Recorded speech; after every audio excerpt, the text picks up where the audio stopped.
Laser and chemical பீல்ஸ்லாம் வந்து actually நல்லதா? இதுக்கு பின்னாடி ஆக்சுவலா என்னதான் பண்றாங்க? இவங்க என்ன பண்ணுறாங்கன்னா, எது எடுத்தாலும் கெமிக்கல்ங்கிறாங்க. ஒரு மருந்து குடுத்தா, அலோபதிக் மெடிசின்லாம் கெமிக்கல்னு ஒதுக்குறாங்க. கெமிக்கல் சாப்பிட்டா எனக்கு வந்து உடம்புல அது வந்துரும், இது வந்துரும். அதனால நான் வந்து ஹோமியோபதி சாப்பிடுறேன், ஆயுர்வேதா சாப்பிடுறேன் அப்படின்லாம் போறாங்க. அப்படி இருக்கும்போது கெமிக்கல் பீல் எப்படி கெமிக்கல் எடுத்து மூஞ்சில தடவிக்கிறாங்க? இதெல்லாம் இவங்களுடைய பிஹேவியர் ரொம்ப ஸ்ட்ரேஞ்சாவும், இவங்களுடைய தாட் ப்ராசஸே ரொம்ப புரிஞ்சுக்க முடியாததா இருக்கு. ஸோ இந்த கெமிக்கல் பீல்ஸ் எல்லாம் நான் யூஸ் பண்றதே இல்ல. எந்த ஒரு கெமிக்கலுமே வந்து நம்ம ஸ்கின்ன வந்து டேமேஜ் பண்ணாம இருக்காது.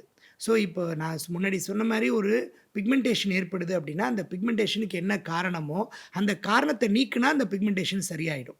ஸோ இப்போ இந்த கெமிக்கல் பீல்ஸ் எல்லாம் பண்றதுனால, உங்களுக்கு போஸ்ட் இன்ஃப்ளமேட்டரி ஹைப்பர் பிக்மென்டேஷன் தான் அதிகமாகும். அ அகைன் ஒரு டார்க்னஸ் வரதுக்கு அகைன் டார்க்னஸ் இன்னும் அதிகமாகும். ஸோ அப்படி கெமிக்கல் பீல் பண்ண வேண்டிய கண்டிஷன்ஸ் ஏதாவது இருக்கு அப்படின்னா, அது ஒரு டெர்மடாலஜிஸ்ட்டோட சூப்பர்விஷன்ல அவங்க அது கரெக்ட்டா பண்றாங்க. போஸ்ட் இன்ஃப்ளமேட்டரி ஹைப்பர் பிக்மென்டேஷன் வராம பண்றாங்க அப்படின்னா, அத நம்ம பண்ணிக்கலாம். அதே மாரி லேசர் ஹேர் ரிமூவல்ல வந்து நமக்கு வந்து பலவிதமான லேசர்ஸ் இருக்கு. நம்ம ஸ்கின்னுக்கு எது சூட்டபிளா இருக்குமோ அத பண்ணலாம்.